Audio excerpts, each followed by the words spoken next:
Hi, my name's Phil. I like talking about politics, and in this video I'll be continuing my look at the fallout from the local elections with a focus on how it affects Rishi Sunak personally. Will the results be good enough to save him? Yeah, it seems so. Before even half the results were in, there were already reports that Tory rebels would no longer seek to oust him, and indeed that's what's on the front pages of a number of newspapers today. If true, of course, that means he's safe. He will lead them into the general election and he can pretty much hold that election when he sees fit. In reality, of course, this is not surprising. Regardless of the pros and cons of replacing Sunak, and there were probably more cons than pros, it was clear that a majority of Conservative MPs really didn't think it was a good idea. After such a sustained fall in the polls, if the party thought that getting rid of him was a good idea, surely they would have done so before now. They didn't even give Boris Johnson this long. After all, it's not like there was any point in giving him one more chance. The front page of the Daily Express today is actually saying, oh, the rebels have killed the plot for now. Yeah, the for now is pointless. It's not too late to replace him now for the election, but it will be much later. I mean, if they wait until after summer, if there's no appetite for another change of leader now, and if Penny Mordaunt's the best alternative you can come up with, why would there be? Then there's surely not going to be a change of heart later. Let us suppose that Sunak, let's do worst case scenario for the Tories this summer. Let us suppose Sunak takes his party through the summer, that there isn't a summer general election. He operates his Rwanda plan, but there are still record numbers of channel crossings. Let's say Nigel Farage makes good on his threats to lead Reform UK, and they draw level with the Tories in the polls. The tax cuts don't work because people realise actually their tax rises. And the country is even more annoyed with the Conservatives this September as Rishi Sunak is facing what's going to be a very tricky party conference. At that point, it's too late for Tory MPs to do anything.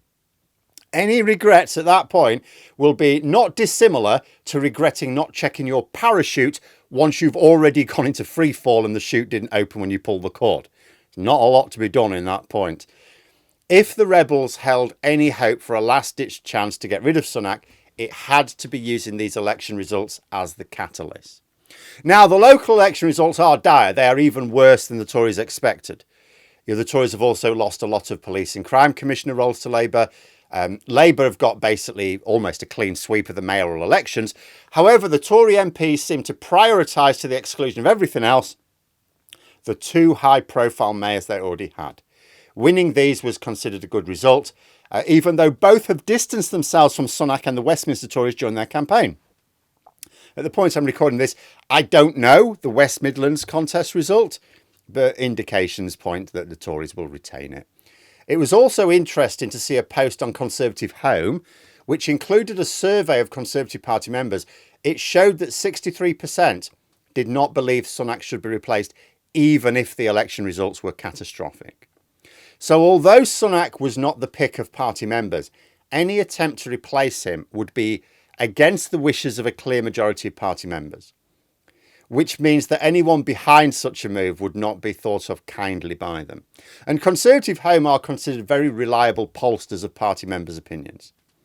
But although you could say Sunak can breathe a sigh of relief now, it doesn't mean he's suffered no ill effects from these elections. One of the issues which probably isn't going to get discussed at all in the mainstream media, I've certainly not seen any mention of it, is how the loss of councillors will impact the Tories' general election campaign. All the talk in the media is of what the numbers mean for what might happen in the general election.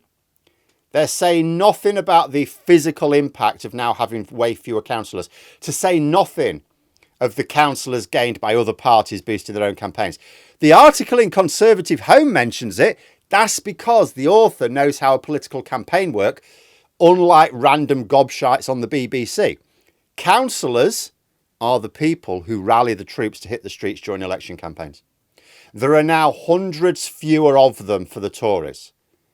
That will mean the Tories have a lower impact on the doorstep at this coming election. And despite the importance of other forms of campaigning, and the rise of digital campaign in particular, which Labour are largely ignoring, everyone involved in campaigns knows the importance of boots on the ground. Money can't buy you that. These are volunteers. They spend hours and walk miles in a single session just to fight for every vote for their party. The Tories are going to have way fewer of them now. But do you know who are now going to have more of them? Labour and the Lib Dems. The Greens as well, but it's Labour and the Lib Dems who are challenging the Tories for Westminster seats at the general election. These parties now have a more motivated volunteer force in some of their key target seats. They've been gathering them around the country over the past 3 years' worth of what have been terrible local election results for the Tories. I cannot overstate just how important these volunteer activists are, despite the fact that journalists in London offices never seem to even think of them as a factor. This is a massive problem for the Conservatives. It will mean fewer conversations on the doorstep. It will translate into fewer conversions of undecided voters for the Tories.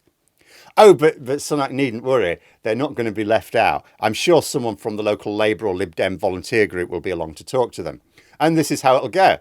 Oh, I've not seen any Conservatives campaigning. No, they're taking your vote for granted, that's why. That's what I would say. But that's arguably more of a problem for the Conservatives rather than Sunak personally. I mean, we all sort of think, you know, he'll step down and set off for California, right? He don't care. But he does have a bit of an ego.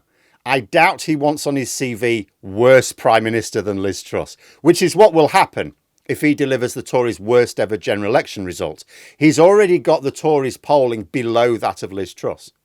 So from Sunak's point of view, the take home from these elections is that his party's going to give him the room he needs to deliver a masterclass in how not to prepare a party for a general election.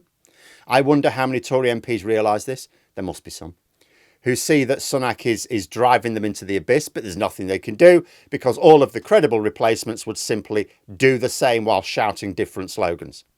It's also worth pointing out again that there are some on the far right of the party who want this. Even as the media were reporting various rebel plots over the past 6 months, there were other reports of key figures who wanted to leave Sunak in place. Why? Because they can then blame the defeat entirely on him. Look at the way the far right characterised Sunak in both his own party and Reform UK on the media. They call him a socialist. Richard Tice has been doing it again yesterday. He's a socialist. That's the problem. He's too many socialist ideas, is Rishi Sunak.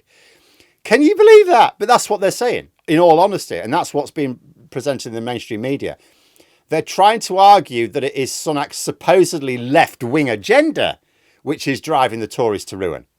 This will be their excuse to tack even harder to the right after the election. Because people are going, was it the problem that we actually shifted far too far to the right and left the voters behind? No, it's because of all the Marxist policies of Rishi Sunak. We tacked too far to the left. But in order to win that narrative, they've got to leave him alone. If the far right are implicated in the election loss, there's a battle to be had about who was really to blame. Was it Sunak or was it those undermining him?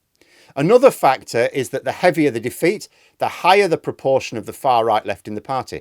Because most of the nutters are either in the red wall, which is gone anyway, or the really safe seats. So the more of a pounding the Tories get, the better for people like Brabham and Truss and so on. Because more moderates lose their seats. This is probably why there's not been a serious push to oust Sunak, even from the far right. Because even those factions didn't all agree that they even wanted it to happen. Some saw advantage in being able to blame the impending disaster on moderates in the party, when the reality is they're going to lose because of appeasement of the far right. But that is not the narrative which will appear. As for the actual moderates in the party, the ones who've remained silent for a decade now in the belief that just one more appeasement would satisfy the swivel-eyed loons, they're almost certainly already lost. I think there's going to be an almighty bust-up in the Conservative Party after the election. But will it be between the moderates and the extremists or just between different groups of extremists? The far right is very fractured. I mean, we know this. We don't have to be told it because some tried to replace Sunak before the election. Others wanted him to be held responsible for the loss. They're not suddenly going to unite in opposition. But for now, Rishi Sunak is free to bungle his way through another few months of trying to turn the polls around by giving Reform UK more ammunition and paying zero attention to voters. But there we are. Those are my thoughts. If you enjoyed the video, please subscribe for further content and click the like button. You can also sign up for memberships if you'd like to support the channel further. Thanks for watching, and until next time, I'll see you later.